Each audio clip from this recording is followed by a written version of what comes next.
Hey everyone, it's Courtney. Welcome back to my channel. So today we're going to be doing a Halloween craft. We're going to be making a popsicle stick Frankenstein. So this craft is super easy to make. It uses things that you probably have right around your house, and it is super adorable. So if you're interested in seeing how I made this craft, just keep watching. Alright guys, so to start off with, I have just a piece of a magazine paper. That's just to kind of protect my table from getting messy.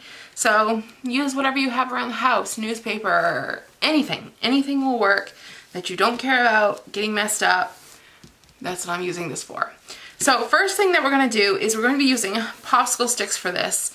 So these popsicle sticks are like the more normal sized ones.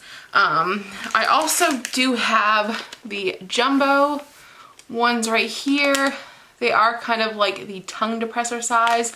Those are good for some crafts, but for this one, where I'm going to be making a smaller craft, I'm just going for the generic size popsicle sticks. So right here are 6 popsicle sticks that we're going to be using for the body of Frankenstein, well, his head.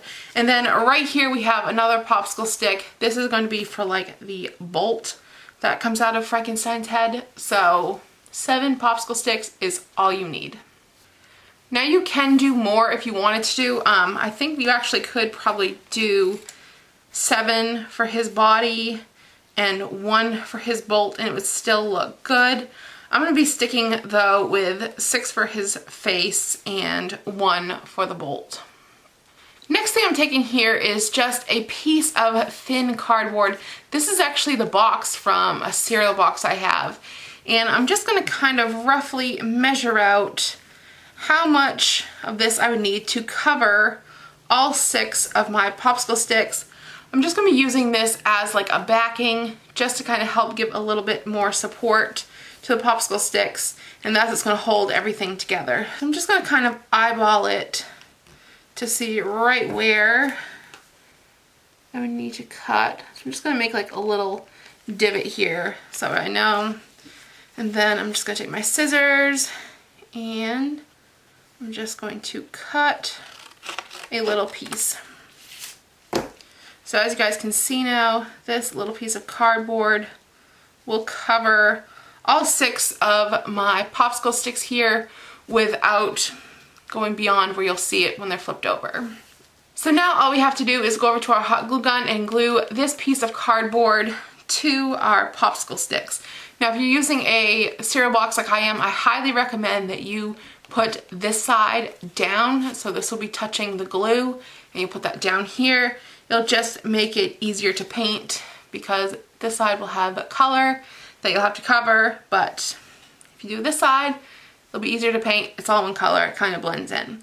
So that's what I'm gonna go do, and I'll be right back when I have that done. So now I have the cardboard piece glued on the back. So this is what it should look like on the front and the back side. Now it doesn't matter if these don't line up perfectly. We're making Frankenstein. I don't think he really cares if his face is perfect. His face is kind of unique anyways, so it just adds character. So now that we have this all set and glued together, we are ready to start painting. So I'm going to be using acrylic paints for this. The color that we're using for his face is called Spring Green. It is from Apple Barrel. It is just a bright green shade. Some people will do neon, like a neon green color. I kind of like this shade better, but use whatever you want. It doesn't even have to be green. Your Frankenstein can have a purple face if he wants to. Who really cares? I'm also going to be using a dark gray. I'm going to be using black. I may add in a little bit of light gray. And I may also use some 3D puffy paint in black. So I have a little piece of cardboard here that I use for painting. So I'm just going to shake up my acrylic paint a little bit. And I'm just going to dip on a little bit of green. I'm going to take my paintbrush and I'm going to start painting his face. Now I know that I'm going to have some hair up here that's going to be black. So I know I don't have to go all the way up with the green. But I think I'm probably going to go, probably 90% of the way is going to be green.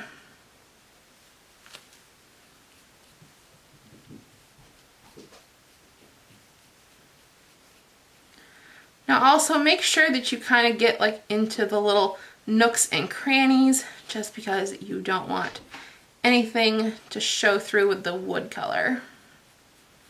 And when you're doing it too, don't forget to do the sides. You don't want to leave any spaces open and uncolored.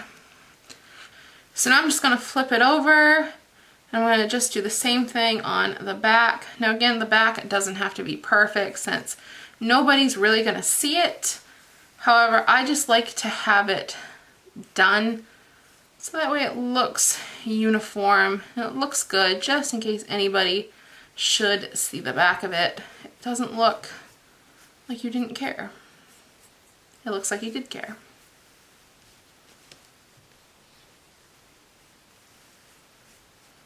Alright, so I'm just going to take this and set it off to the side and allow it to dry. So right now all I'm doing is painting the stick for the bolt with the light gray, and I'm going to let that dry as well. I'm doing everything with the light gray for now. Then I'm going to come in and do some extra work with the dark gray. So now that his face is dry, we're going to go ahead and I'm going to do a second coat. Now this is completely up to you, but I do want his face to be a bit more opaque, so I think a second coat should do the trick. So I'm going to go ahead and do that, and I'll be back when it is dry. So now that bolt piece is dry, I'm just going to take it, and I have my brush dipped into some of the dark gray. And I'm just going to kind of, you know, brush over it. I just kind of want to give it like a little bit of texture, if that makes any sense. I don't want it to be too perfect, you know, because it's supposed to be like a rod, I guess. Is that what it's supposed to be? I'm not quite sure, but you can see I'm just kind of just brushing my paint brush along. No real rhyme or reason. And I'm just kind of giving it a little bit of texture. And I'm going to do it on the sides as well, you know. Again, super easy. No right or wrong, which you can kind of see here. If it will focus. Come on, camera. Stop paying attention to that. So you can kind of see what I'm talking about here. You know, it's not perfect. It just looks a little bit textured. That is what we're going for. Now you can do this all one color if you want to. I'm not going to discriminate. You do this however you want your Frankenstein to look.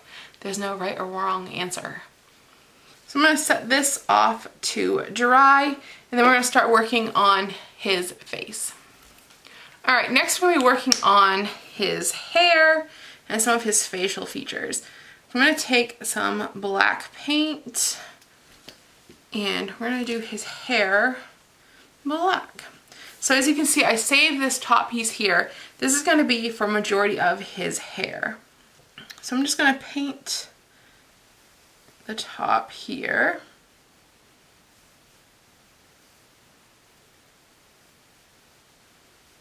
So now that I have that done, I'm going to come in, I'm going to give him a little bit of a hairline. So again, this doesn't have to be perfect, but I'm just going to go up and down, kind of making little V shapes. And that's just going to give him a little bit of style. You know, he's a styling kind of dude. And I'm just going to fill that in. So now I have that laid out, I can bring it down a little bit further if I want to, which I think I do. I think I want his hair to be a little bit longer down his face. I'm just going to drag it up and down. And there we go. And then I'm just going to go ahead and do the sides. So as before with the green, I'm just going to go through and I'm going to get all the little nooks and crannies in here. Make sure that they are all painted and covered. And I'm also going to paint the back too. So I'll be back as soon as I have that all done. So here's what that looks now on the front and the back. So I'm just going to set this aside and let it dry. Alright, so this is pretty much dry here, so now I'm ready to move on. So the next things I'm going to do is work on his eyes. Now I was originally going to paint on his eyes, but then I remembered I had some googly eyes. So I looked at the two different types I had. I had some that were smaller and I had some that were larger. And I actually kind of like the larger eyes a little bit because it kind of makes it a little bit cuter. Just in my opinion, you can use any size that you have or want. But I'm going to glue on these googly eyes here. So I think that'll be kind of cute. And I'm also going to glue on the bolt that we made. I'm going to do his bolt probably right where his ears would be. So it'd be right around kind of by his eyes. So I'm going to glue it on just like this so you guys will get the idea. So I'll be right back in just a second when I have everything hot glued together. Alright, so here's what we have after I glued everything on. He's really starting to come together and look so cute.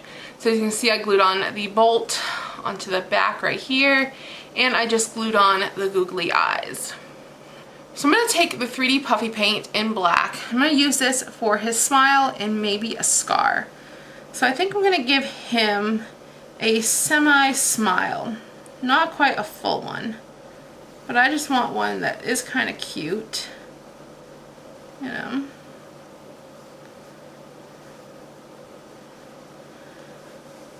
I'm going to bring it up just slightly. So because he's Frankenstein, I'm just going to give him a few little notches over.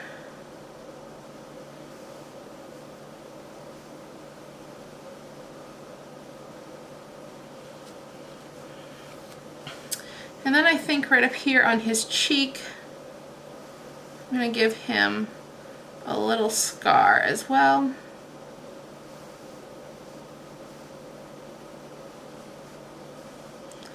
Something that looks like it might have been sewn together somewhat. So you can add on more if you wanted to, but that is the look that I'm going to give my Frankenstein. So I'm going to let the puffy paint sit for about 24 hours before I do anything next. But basically you are done. So it's up to you on what you want to do with this. You could always attach some string or wire on the top here. You could make it as a little decoration. You could do it as a door decoration. Anything inside. You could also, which I'm actually thinking of doing, I have this 1-inch wide magnetic tape, so it's like a magnet. I might actually turn this into a fridge magnet. I think that'd be kind of cute. I could just put the little magnet on the back and we'd be all set. It'd be really nice little Halloween decor for the refrigerator, for the kitchen, wherever. So basically, whatever you want to do with this from here, that is completely up to you. So this is actually the first time that I have made a Halloween craft using popsicle sticks, and I really liked how this little guy came out. Now this would be a great craft to do with your kids. You know, parents, you can always do the hot gluing and stuff, but you can let your kids paint and use their imagination, come up with whatever you like. You don't have to do Frankenstein, you could do a pumpkin, a ghost, a monster, you name it. It is completely limitless. This kind of just gives you an idea of something that you can do with your kiddos, or if you're like me and you just like making crafts, you can do it yourself and have a fun little DIY Halloween decoration. I also like the fact that this craft is fairly inexpensive, so if you're a teacher or you work in preschool or if you have a lot of kids, this isn't going to break the bank, but it's something that's really fun to make. If you do make this craft, definitely let me know. Tag me on social media. My links to all my social media are always down below in the bottom bar, so go check it out. Alright guys, if you enjoyed this video, please give a thumbs up, subscribe if you haven't already, and until next time, I will see you later. Bye.